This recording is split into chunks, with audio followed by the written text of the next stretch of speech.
Is this the S-Class of vans now? The new updated Mercedes V-Class here with Thomas and Autogefühl in 4K, full screen, full length. Let's go with the most obvious change here, the standing star on top of the hood. For the first time here in the Mercedes van or for the V-Class. What do you think about this decision? Tell me in the comments, it will be a very interesting discussion. Also the front grille, wider and higher, a lot of chrome use right here, and then also optional illumination for the front grille, recently presented with the E-Class, now here also in the V-Class in this top trim. We're also going to show you the different trim levels, but let's keep it with the exclusive, the top trim for now. New daytime running light signature and overall new headlamps. Here the multi-beam LED, standard for the exclusive, optional for some other trims. And graphite gray is the vehicle color here for this exclusive trim. Wheels new with aerodynamic designs, 17 to 19 inch. These are the big 19-inch wheels, the biggest one available. And yeah, this aerodynamic design always splits in love and hate. What do you think? Different length and wheelbase are available. Actually 3 different lengths and 2 different wheelbase. And this one here is the short wheelbase, but with the longer overhang. It is also the most bought variant. So always a tricky thing to bring some design elements to this van segment, and they tried that here with the facelift, or with this update here with new signature for the tail lamps. And there's also now this Mercedes-Benz lettering, a little bit more obvious right here. And turning indicator check, yeah, pretty cool in the front. And in the rear, it follows the form of the new tail lamp signature. Big news in the interior. First of all, door closing sound. That's nice, really solid indeed. Then the door doesn't open that wide, so for easy entry, not the best. But then the new updates here, first of all, new steering wheel with a new design. It looks quite cool. However, now #capacitive BS buttons on the steering wheel. They look cool, but hard to control while driving. And then you have now everything digitalized as for this display here, or these 2 displays, 2 times 12.3 inch digital instruments, and also the new MBUX infotainment system. So you get the passenger car tech here now also for the van. With the exclusive line, sadly only animal skin and no alternatives they offer. That's a very strange decision. So sustainable luxury is not yet arriving the vans. You can get only fabric seats in base versions, but no high-class alternative. Then, however, the seating position, you have this high command driving position. You also have the electric seat control at the inside of the doors, and they still give you haptic feedback. That's actually quite cool. So you really feel like your own bus driver, so to speak. Steering wheel up and down, in and out. It's a very smooth process indeed. So it's a very, very likable driving position here. And you feel that you get, this luxurious passenger car feeling already then here in this van segment. Headroom with 189 or 62, of course, no problem at all. And here we also have this really nice exclusive microfiber seating. That's lovely, especially in this beige color. This is your new command central, once again with the screens, looks more modern definitely.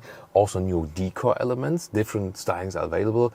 This one more this brushed aluminum look, I would say, and also new air vents, especially here when you look over to the side, it's turbine style, left and right, and also then here in the central part, like this. Climate unit is still manual and nice clicking sound feedback, and this then here your command central to open the doors. Sliding doors on both sides are now standard, just the electric one is either an option or standard also here for the exclusive line. And then you have this touchpad still that you can control a different way the infotainment system while driving, and this is a driving mode selector. Interesting that Dynamic says here you can also go to sport mode and so on. And it's really interesting, this exclusive line here gets a sports suspension, so stiffer suspension. Does that fit? I would expect that the top luxurious version is rather maybe even softer in the ride. What do you think about this? Lower middle console with 2 USB-C chargers and new also inductive charging pad. If you wonder, these stickers, by the way, these are for embargo studio shootings because they're afraid we released the material earlier than allowed. Yeah, always tricky. Then here you push the cup holders or can push them in again. And this rubber mat here for the inductive charging pad, you could also actually just take out. Digital instruments, you can change the stylings right here. For example, also to a sporty view here for the V-Class. New feature, 64 colors for the ambient lighting, and then you can also adapt them here in the infotainment system. Of course, like this one looks also pretty cool. So yeah, whatever you prefer, or also multi-color designs are also available. MUX infotainment system, you see here, decently responsive. It's not an all new version like in the Mercedes E-Class, but it obviously does the job here. Also nice visualization here for the new V-Class front.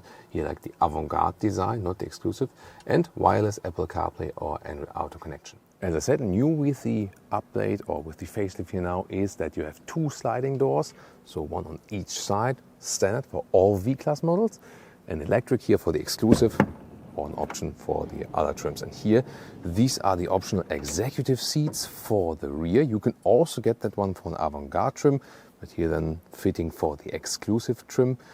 Once again, sadly only in animal skin. You have different controls here, seat heating, seat cooling. It's not activated here at the moment, but what we can show you as well is here the reclining seat function. They do give you some feedback here also for the front footrest. And let's see how the comfort is actually. I slide the seat all the way back, and then I can take like this sleeping position here, taking it all the way back, and also then here for my feet, moving it up. Let's see how far it goes. There we go, like this, and let's see how far back it goes here. Yeah, like this. So that will be the sleeping position. Yeah, here the microfiber cushions here at the top, they are really cool. Other than that, you know, you can be transported in that way. Would I feel the same as I would be driving in a luxury sedan in that position? Kinda not. You feel like you would be like a little bit like sliding off the seat, you know, a little bit too easy. So I guess that because in the sedan position you're a little bit more backward like this, but that's, you know, talking on a high luxury level. What is better here actually, that you have this more roomish, really spacious feeling. With the panoramic roof, you can also open there in the front, so that's the cool thing about it. If you don't want to use the sleeping function, you can also manual slide this seat forward, even until like here. Yeah, but just take a normal position and use this manual footrest. New deco elements also appear then at the driver's seat or the co-driver's seat at the back part, and then this is this executive tray you can fold out, really massive hinge. There we go, and it goes a little bit towards you. Maybe that's then good for like laptop working, but you can see the problem is that it's a little bit offset, you know, so it's not directly straight. But when I go then to the front, would like to work then here, first of all, my knees are hitting it from below, and then it's kind of like offset to the left.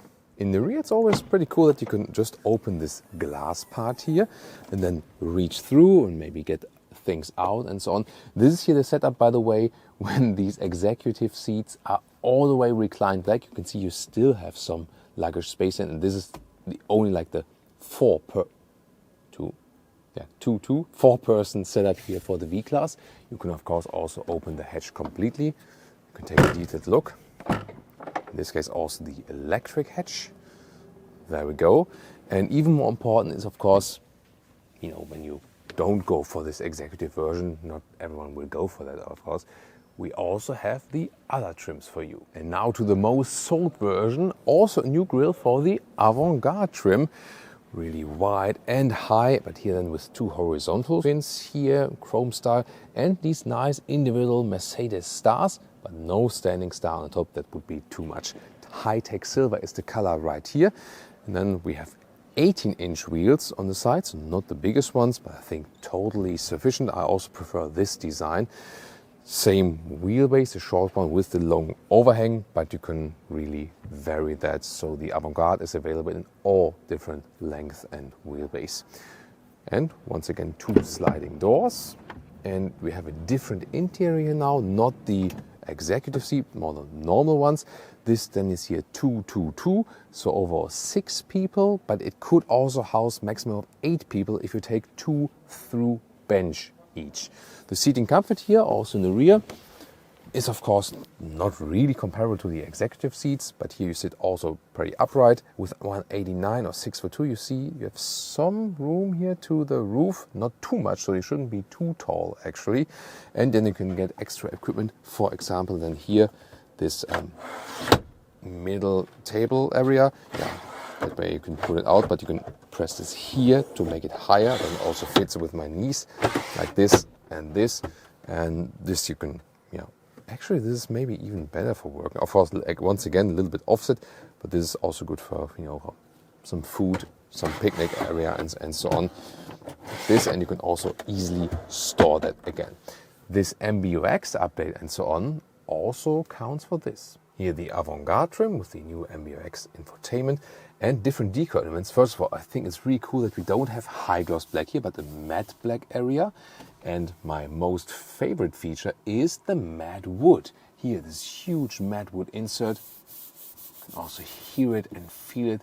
That's cool and brings so much more exclusivity, exclusive feeling to the whole interior. I like this one actually better than the exclusive one, or what do you think? In the rear here, of course, once again, this split glass opening. Let's open it completely. And what I want to show you is it has actually substantial width in the trunk here as well. It's like 120 in meters or 47 inches. And there you can see there's the third seating row.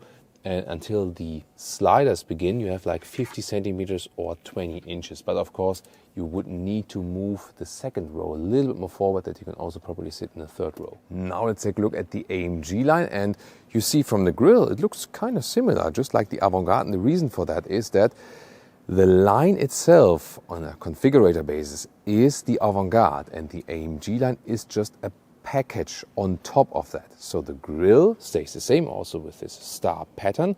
And what is changed is then here, these lower fake air intakes, I would call them. This graphic in the lower left and right. This is then the AMG line pack in this case, and also here with the contrast right there. Nevertheless, if you want a little sportier look, that would be your possibility. Also changes to the interior, and of course you have AMG style wheels. That's the most typical thing here, with the sportier style AMG badge, also with this aerodynamic function. And these are also the 19-inch wheels, so the biggest size is available. Rock crystal white metallic it is. So in white it also has a pretty massive appearance, hasn't it? Let's take a look at the rear, because there the new tail lamp signature forms a very nice contrast to the white. And we also have this additional plate here when it's really clean and not scratched at all. That looks also pretty cool. Let's take a look in the rear here. So what else you can get? You can also get this split here for the trunk, for example. Then you can slide it up like this, have some space underneath. So many configuration possibilities for all the V-Class versions. And make no mistake, I mean, sometimes these vans, they kind of, don't look so cool. And you might think, like an XS class is so more exclusive, more expensive. Make no mistake, like the vehicles we show you today are way above 100,000 euros or dollars. And we're like, really? Yeah, really high in the price. I always see it as a problem in the way of, yes, of course, it's a very exclusive van. But then again, I think like vans are usually for families, and shouldn't they be more affordable? What's your take on that? Here, the AMG line in the front. What I find quite cool is that you can also get these more sporty inserts if you prefer this. It's like this carbon fiber style, even more obvious on the right side. So this is then the sportiest interior trim. If you want, by the way, access to the third seating row, there's a lever back here in the second row, and then you can fold it forward and easily access the second row like this. Of course, there are also configurations, for example, where these seats are facing backwards. That's also possible, and you can also take out the whole seat. Under the hood, there's the 2-liter 4-cylinder diesel. This is the main powertrain for this vehicle here. Either rear-wheel drive or also all-wheel drive versions are available. The petrol one is so far only available in China, but they're now thinking of maybe extending that. We cannot take a look under the hood because they say it's a prototype vehicle and it's super secret under the hood. Maybe there's something else to come. I don't know yet, but we will definitely keep you updated. And next to the combustion engine side, there's also the pure electric one. And we have the all-electric EQV here in Kalahari Gold. Wow, I mean, that's the most impressive color here for today, isn't it? And then the front grille, also wider and higher, but then in this rather closed form, because the electric version does not need so much cooling. When you come around, once again, the new daytime running like signature, and here 18-inch wheels. We've seen them before. Once again, I think that's enough. Here with the black contrast to the Kalahari Gold. 2 different battery sizes are available, 60 kilowatt hours or 90 kilowatt hours. Some of the problem here is that the consumption is really high, around 30 kilowatt hours on 100 kilometers. That means that the real world range, even for the bigger battery, is somewhat around 300 kilometers or some 200 miles. And I mean, that works, for example, if you have a shuttle service where you only go in the city or something. Towards the rear, this is also the same wheelbase and the same overhang like the other versions we have here. And this is also a similar setup, also with the new stamped in Mercedes-Benz or this big lettering. Here, the interior, what is special with the EQV is that you get some more progressive materials here, for example, at the top of the door. This is neoprene-like Neotex material, and you also get it on top of the dashboard to give this blue contrast to it. And you can also pick the different decor elements insert here. The illumination at the air vents is always nice to see, and they also have some cool clicking sounds, don't they? For the EQV, special thing is, no, there's no frunk under the hood, but this one always comes with front-wheel drive. And another color for you is sort of light blue, here with the Marco Polo version, the camper van. You can see here with this roof tent all the way up. So overall, actually 4 adults could sleep in this vehicle. On the exterior, we also have the 19-inch AMG wheels here in the black styling. That looks fancy. And here also with black mirror caps at the side. Let's take a look inside, because that's the special thing with that one. Avantgarde front grille. And then here we go with this camping side. There's the wood on the floor. Well, this wood styling, I would say, when I feel it now. So that's not real wood. But then there's this kitchen or kitchenette. That's why you don't have the second sliding door here with the Marco Polo. Of course, you can also just store everything. This case then is set up here with the small 2 bench. So either sitting here or even with 189 or 602, you can even stand up here with the roof tent all the way up. And yeah, come inside. Come inside. And then there's like even more space here. There we go. Then you can see I can easily stand here, and then there's also this, this top window here, for example. So there we go. I can even open that one. It's pretty cool. I can also put the pan out of the window. Here we go. So, and then of course you could also put the upper bed down to take a nap there. The sleeping setup will not change. We have tested that out for you already in this video. And also driving will not change with the facelift or the update here. So we can check out the driving review of the V-Class.